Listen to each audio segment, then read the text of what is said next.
नमस्कार दोस्तों, आज हम आपको गांव के एक ऐसे नटखट और शरारती बछड़े से मिलाने जा रहे हैं जिसे देखकर शायद आप भी हैरान रह जाएंगे।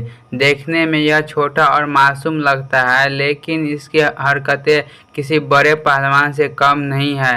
सुबह होते ही इसकी मस्ती शुरू हो जाती है। कभी यह इधर उधर दौड़ता है तो कभी अचानक खुशी से उछलने कूदने लगता है। ऐसा लगता है जिसे इसे हर पल कोई नया खेल सूझ जाता है। सबसे मज़ेदार बात तो तब होती है जब यह अपने से कई गुना बड़े बैल के सामने जाकर खड़ा हो जाता है।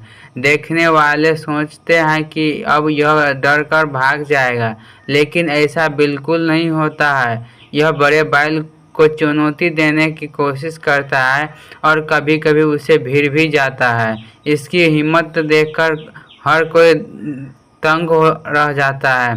कुछ ही देर बाद इसका मूड बदलता है। यह लड़ाई छोड़कर ऐसे मस्ती करने लगता है जैसे कोई डांस कर रहा हो। कभी आगे, कभी पीछे, कभी इधर उछलता है तो कभी उधर। इसे देखकर गांव के लोग भी मुस्कुरा उठते हैं, और जब इसे दौड़ने का मन करता है तब इसकी रफ्तार देखने लायक होती है। ऐसा लगता है जैसे कोई रेस शुरू हो गई है। यह इतनी तेज दौड़ता है कि बड़े बड़े जानवर भी कुछ पल के लिए इसे देखते ही रह जाते हैं। शरारतों की तो इसकी कोई सीमा ही नहीं है।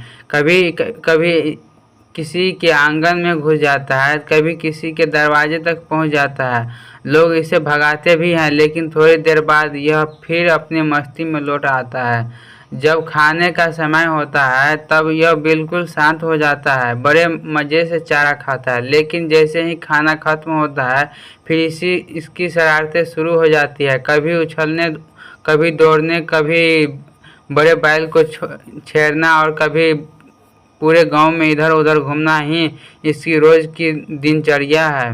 गांव के कई लोग इसे प्यार से छोटा गुंडा कहते हैं। वजह भी साफ है, क्योंकि यह किसी की से डरता नहीं और हमेशा अपनी मस्ती में रहता है। इसकी संकेत देकर बच्चों से लेकर बुजुर्गों तक तब सभी का खूब मनोरंजन होता है। दोस्तों, जानवर भी प्यार, खुशी और मस्ती को अपने अंदाज में जीते हैं। यही वजह है कि ऐसे पल हमें प्रकृति और पशुओं के और भी करीब ले आते हैं। अगर आपको इस नटखट बछड़े की शरारतें पसंद आई हो तो वीडियो को लाइक ज़रूर करें, अपने दोस्त और परिवार के साथ शेयर करें, और ऐसे ही गांव के शानदार, मज़ेदार और दिलचस्पी छू लेने वाली वीडियो देखने के लिए हमारे चैनल को सब्सक्राइब करें।